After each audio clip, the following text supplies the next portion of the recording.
Jessica's POV. My love, bulong ni Jessica.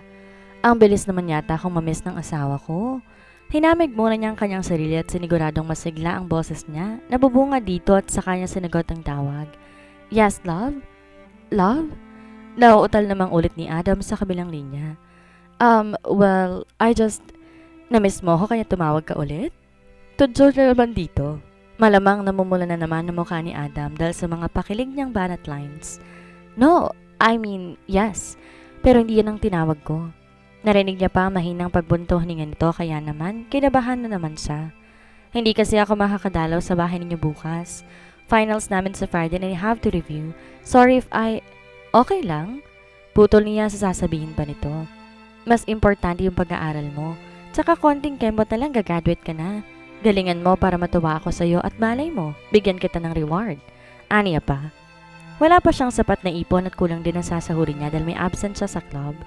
Sigurado din naman siyang lahat ng mamahaling bagay na meron na si Adam. Kaya naman ano pang ibibigay niyang regalo dito bilang reward? Puri niya? Napangisi siya. Pwede naman. Tamang tikim-tikim lang. No, Jessica. Pukaw naman ni Adam sa lutang niyang diwa. I can drop everything and anything for you. Ikaw ang pinakamahalagang meron ako. Nox, ang tamis mo naman, mahal. Tudyo niya rito kahit na nga ba kulang na lamang magpagulong-gulong siya sa kama dahil sa kilig na nadarama niya. Akala niya siya lang ang expert sa mga banat lines. Magaling din pala si Adam. Effortless pa. Kinilig ka ba? Tanong pa nito na para bang wala lang. Tipong parang nagtanong lang kung anong ulam nila. Slight lang. Huwag mo kong pinakikilig at baka hindi ko matiis. Mahagkan kita sa lips.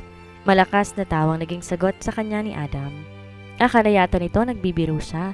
Ganon pa man, nakatulong sa kanya ang pagtawag nito dahil nawala ang pagkabadrip niya sa mga magulang niya. Bonus na lang din na maseto sa pagtawag nito sa kanya na halatang halata naman. O siya, sige na. Tama ng harot at magpapahinga na ako. Ikaw rin, magpahinga ka muna.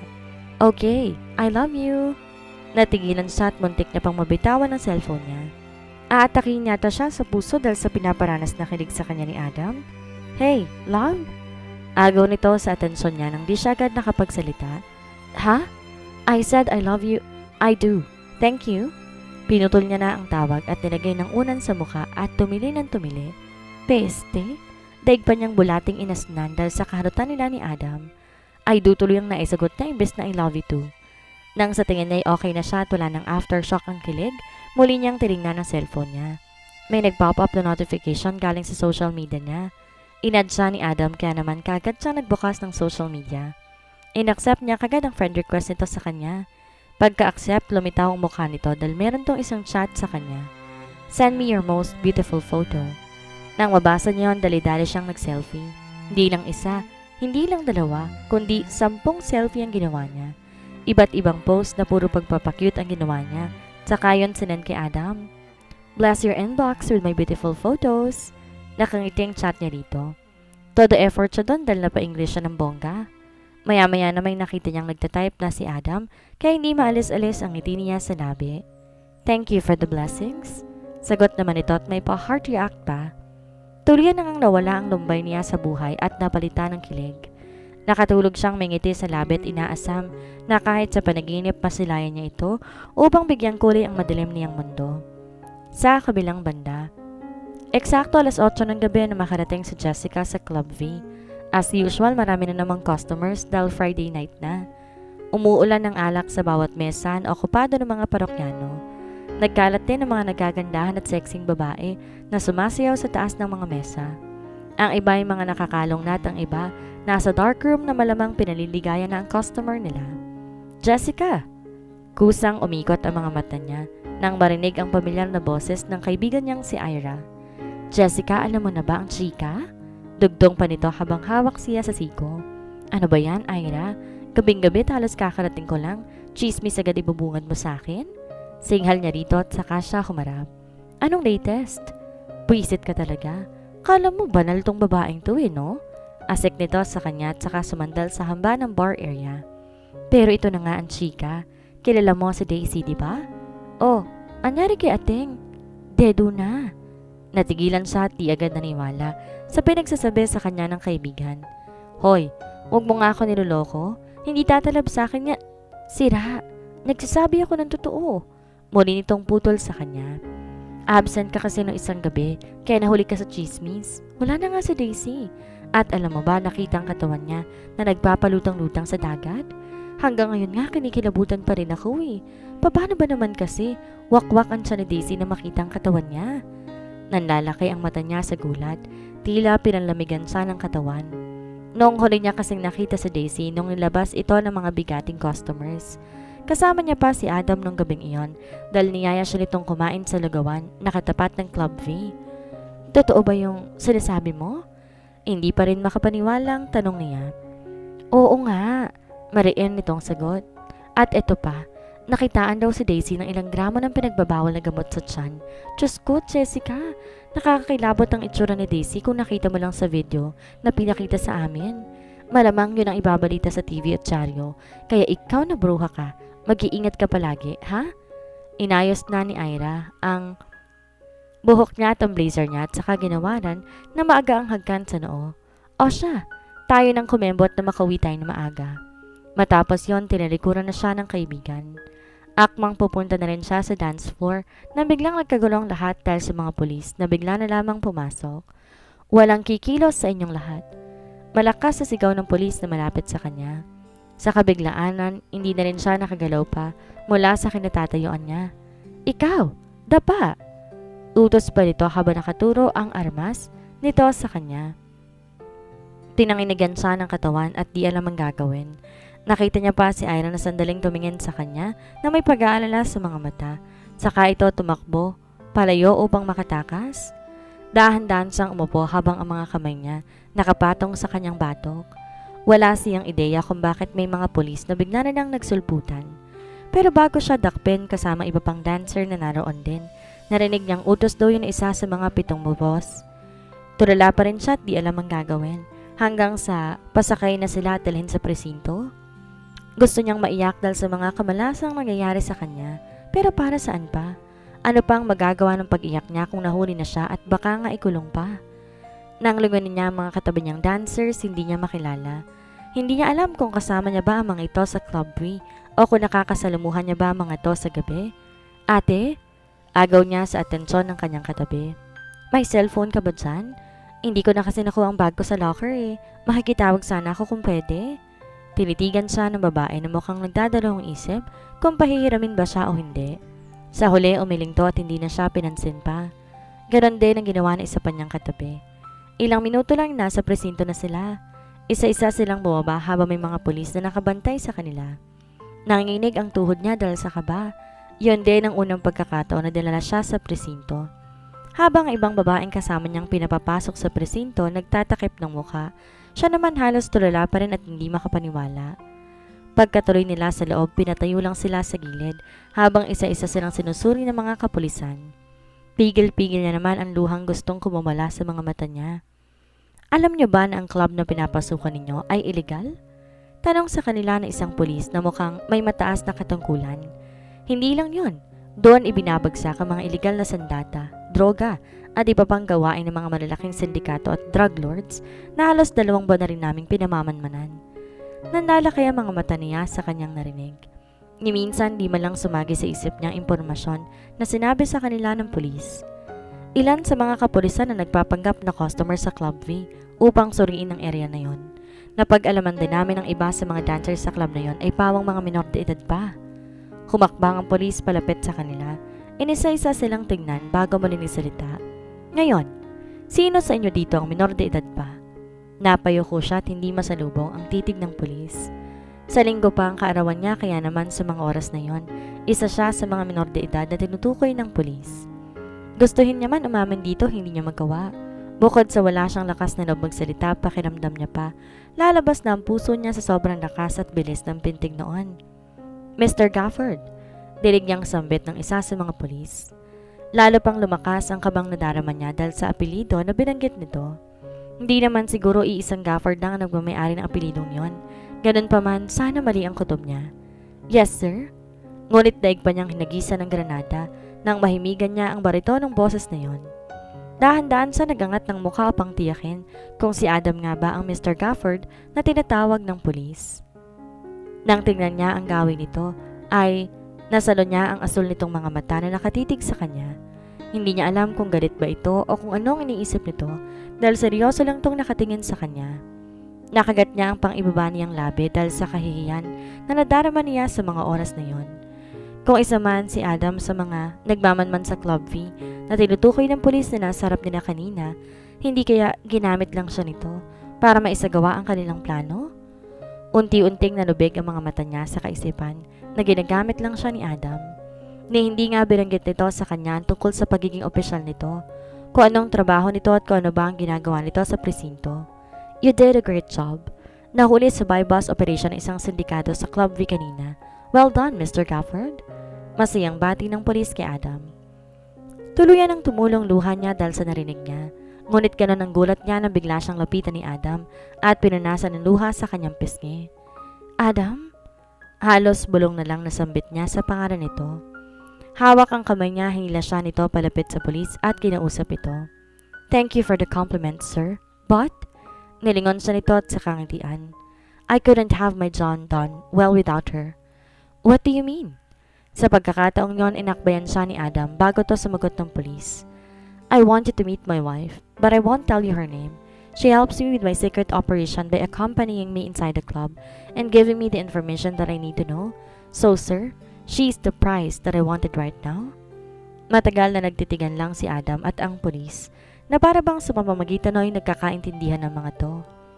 Hanggang bumuntong hininga ang pulis saka tumango kay Adam. Nakangiting bumaling naman si Adam sa kanya at tinila na siya palabas ng presinto. Hindi niya man masyado naintindihan kung ano ba talagang nangyari sa mga oras na yon, pero gumaan na rin ang pakiramdam niya, lalo nang masiguro niyang ligtas na siya. Are you okay? Nag-aalalang tanong sa kanya ni Adam pagkasakay nila sa kotse nito. I'm sorry if I did not tell you right away, but believe me, I was protecting you. Kagad niya tong kinabig at tinagkan sa labi dahil ano pang di na nito maituloy pa ang nais itong sabihin sa kanya. Binuhos niya lahat ng emosyong nadama niya kanina sa pamamagitan ng hagkan, hanggang sa pinalalim ni Adam ang hagkan na sinimulan niya at tinanggap to ng buong puso. Adam? Halos bulong na lang na lumabas sa bibig niya ang pangalan nito.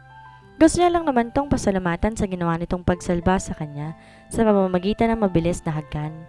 Pero hindi niya inaasahang lalalim ang kanilang pinagsasaluhan, lalo pa na madama niya kung gaano kaniit at kaligayang labi ni Adam.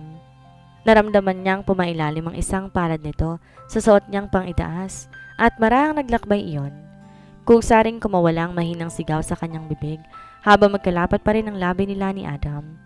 Bago sa kanyang ganong pakiramdam, ngunit nang humaplos ang isa pa nitong palad sa tiyan niya at kinakalas ang pagkakabutuanis ng short niya, nakadama siya ng kaba. Kusang tumigil ang labi niya na tumutugon sa hagkan nito at halos pigilan niya rin ang kanyang paghinga, lalo na nang bahagyang lumuwag ang short niya. Adam, sandali. Saway niya rito pero tila wala na sa tamang huwi siyang lalaki habang hinahagan siya sa gilid ng kanyang mukha, pababa sa kanyang balikat. Adam, hindi pa ako.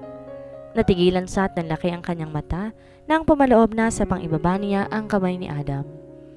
Marahan itong naglakbay sa parating iyon na ni minsan hindi niya hinayaang madampian man lamang ng iba. Nakadama siya ng takot at unti-unti nag-init ang sulok ng kanyang mga mata.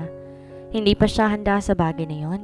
Hindi nga rin siya sigurado kung kaya niya bang ibigay ang kanyang sarili kay Adam, kahit na nga ba kasal na sila nito.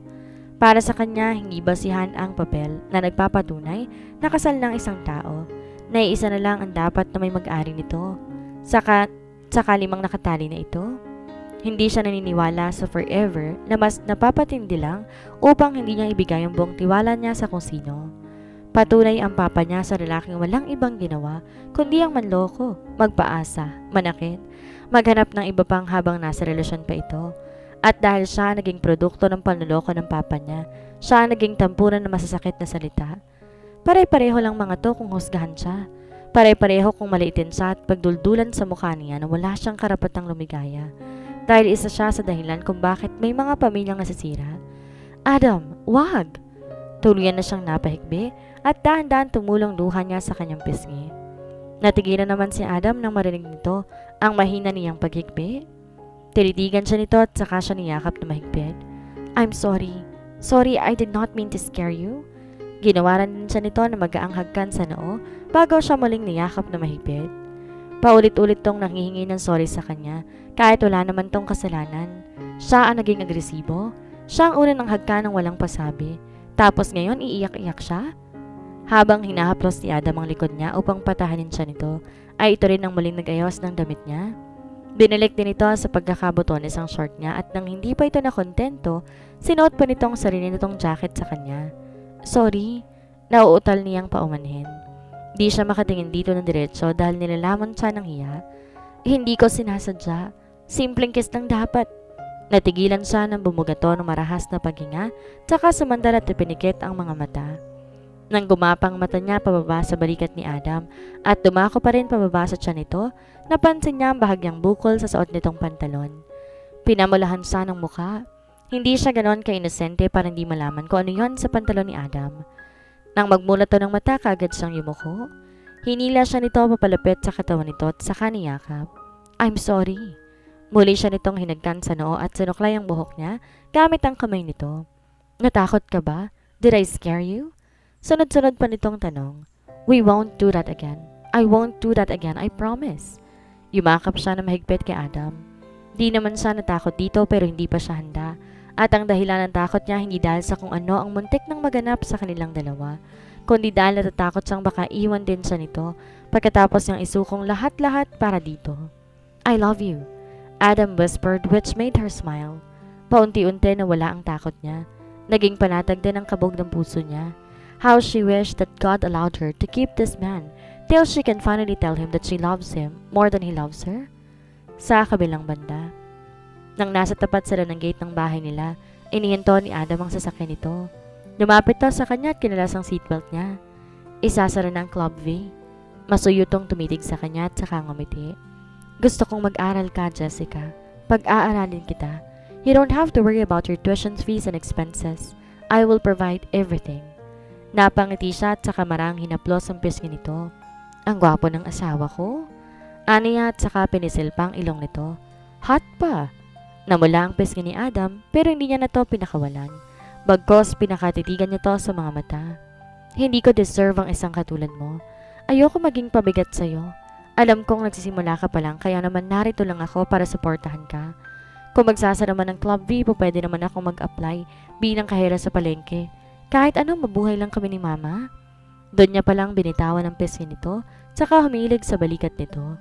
Tsaka na ako mag-aaral kapag may sapat na akong ipon. Ang mahalaga kasi sa akin ngayon makahanap agad ng trabaho para may pangtustos kami sa gastusin araw-araw. Ayoko na kasing bumalik si Mama sa papa ko.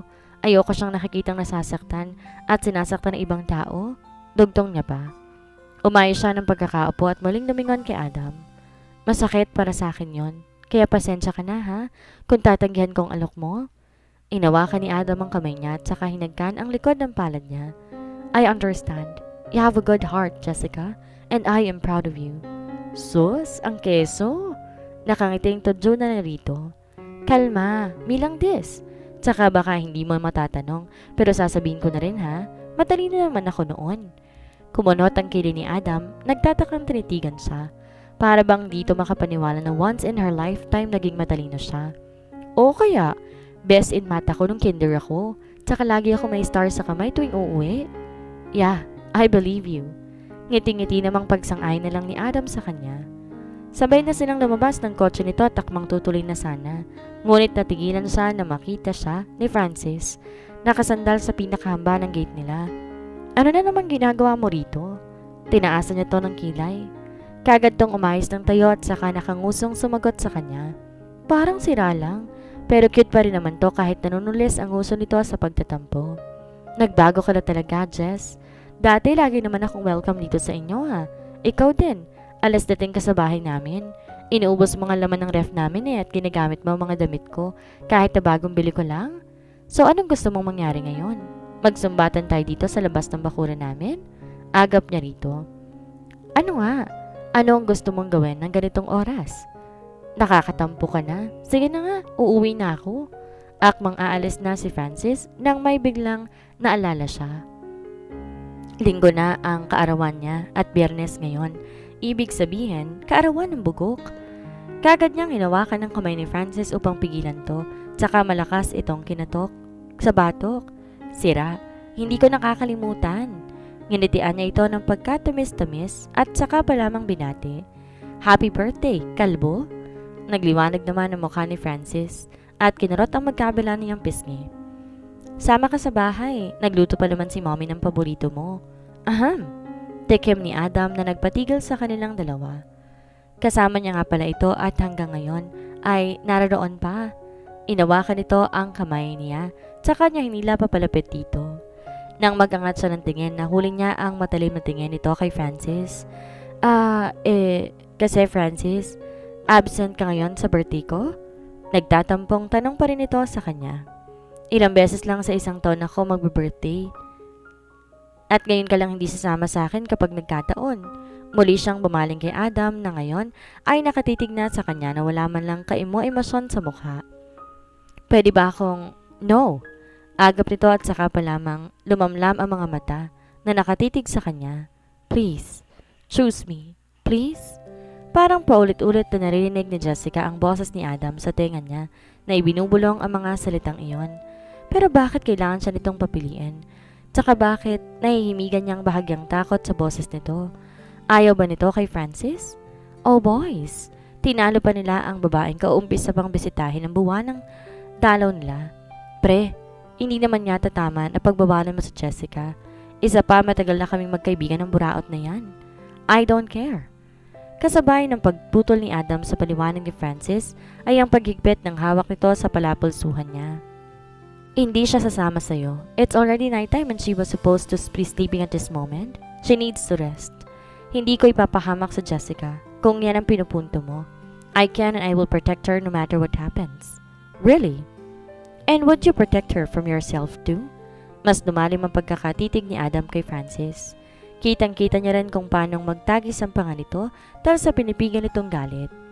Pero bakit naman to magagalit? Magkaibigan lang naman sila ni Francis at wala namang masama kung sasama siya rito. Adam, pukaw niya rito. Nang lingunin siya nito ay kaagad na lumamlam ang mga mata nito at bahagya pang umiti sa kanya. Malapit lang naman ang bahay na Francis. 2 kanto lang halos. Tsaka uuwi rin ako kaagad. Please, payagan mo na ako. I told you to choose me. Agap nito sa kanya at saka nagpakawala ng marahas na paghinga. Right? Nakaramdam siya ng kaba. Nang tumalim ang tingin nito sa kanya, pakiramdam niya anumang oras mapagbubuhatan siya nito ng kamay. Di naman na siya kailangan pang papiliin pa ni Adam dahil sa una pa lang ito na ang pinipili niya. Pero hindi rin naman kaya ng konsensya niya na lumipas ang araw na to na hindi malang napaunlakan ang kaibigan. Ngayon ang kaarawan nito at higit sa lahat, matanik niyang kaibigan si Francis. Sa lahat ng tao na humuhusga sa kanya, si Francis lang ang bukod tanging pinagtatanggol siya at hindi siya hinuhusgahan na ginagawa sa kanya ng iba. Pero kung ayaw ni Adam, edi hindi na. Kahit ilang beses pa siyang pilitin nito sa kahit anong sitwasyon pa, si Adam pa rin ang pipiliin niya. Galit ka ba? Nautal niyang tanong dito at saka nakagat ang ibaba niyang labi. Sige, hindi na. Is that what you want? Muli nitong putol sa kanya. Maang nanapatingin siya dito. Mabilis ang pagbabago ng mood nito at hindi niya maintindihan kung ano bang dapat niyang maramdaman para dito. Okay then, but go home before 10. I'll call you from time to time kapag sumapit ng 10:00 at wala ka pa sa bahay ninyo. Lumingon to kay Francis na nagpakawala lang ng tingin. Malamang na inuuod na ang kaibigan niya. I will beat you to a pulp. Bahagya siyang tinulak ni Adam upang lumakad at tumuloy na sa bahay nila. Change your clothes. Wear your pajamas instead. Pahabol pa nito sa kanya. Nilingon niya na muna ang dalawa na baka pagpasok niya sa kanila ay may sapakan na kagad sa labas ng gate nila. Ayaw niyang magkasakitan ng mga ito, lalo na si Adam. Ayaw niyang masaktan ito o masagasaan man lamang. Okay lang kung si Francis ang maagrabyado. Matigas naman ang bungo ng isang yon. Basagulero yun eh. Pero si Adam, good boy na, joable pa. Kaya naman hindi po pwedeng masira ang gwapo nitong mukha. What are you waiting for? Walang emosyong tanong sa kanya ni Adam. At dahil doon nangunot ang kilay niya. Aba kung umasta ito at kung pagsalitaan siya, parang di niya nakuwang labi nito kanina. Naniningkit ang mga matang nilapitan niya si Adam. Ang ayaw pa naman niya sa lahat yung pakiramdam na ina-under siya. Pinulupot niya ang magkabilang niyang braso sa bewang nito. Wala na siyang pakialam kung makita at marinig siya ni Francis na nuknukan din ng pagiging osisero. Ang yabang mo ngayon aniya kay Adam na ngayon, nakatitig na lamang sa kanya. Nilapit niya pa ang mukha niya sa mukha nito na halos maamoy niya na ang pabangong hininga nito. Kung umasta ka, parang di ka naganahan sa akin kanina. Huwag mo nga akong ginagalit, mahal. Baka kung ano pang gawin ko sa'yo para lang manahimik ka. Peste naman, Jessica, oh. Pirinpanting ako, baka akala mo. Sigaw naman ni Francis habang walang patid na nagmumura sa gilid ng gate nila. Habang si Adam naman, kagad na pinamulahan na mukha, pero wag ka namang sumobra at baka hindi kita matansya, okay? Why? Kinabig siya nito papalapit sa katawan nito. Siya naman ang natahimik. Palaban din talaga ang atabs niya. Anong gagawin mo? Nakangising tanong nito at saka idinikit ang labi nito sa kanya. Hindi siya agad na nakapagsalita. Hindi rin siya makaatras at lalo na hindi siya nakapalag, lalo na nga't sumili ang ngiti sa labi ni Adam habang nakalapat sa labi niya. At matapos yon, siniil na siya nito ng haggan na halos ikapugto ng hininga niya. Peste naman oh. Hoy, may mga single dito, sigaw ulit ni Francis. Pinakawala naman siya ni Adam at marahan ng pinunasan ng gilid ng kanyang labi. Go, change your clothes. Paglabas mo, uuwi na rin ako. Kulang na nga lang takboy niya na ang daan. Makatuloy lang kaagad sa bahay nila. Napakalakas ng kabog ng puso niya. Hindi niya inaasahan na hahagkan siya ni Adam at sa harap pa talaga ng kaibigan niyang si Francis. Nang makatuloy siya sa kwarto niya, wala sa loob na napahawak siya sa labi niya. Pakiramdam niya ay nakalapat pa rin doon ang labi ng asawa. Nadarama niya pa rin ang init ng haga nito, pati na rin ang mabangong hininga nito na nagpapawala sa katinoan niya. OMG! Alam kong maganda ako, pero hindi naman ako kalat ka rin. Singal niya sa kanyang sarili, tsaka humarap sa salamin. Wala namang nagbago, maganda pa rin siya. Pero bakit parang iba ang pakiramdam niya? Bakit parang ang saya-saya ng puso niya?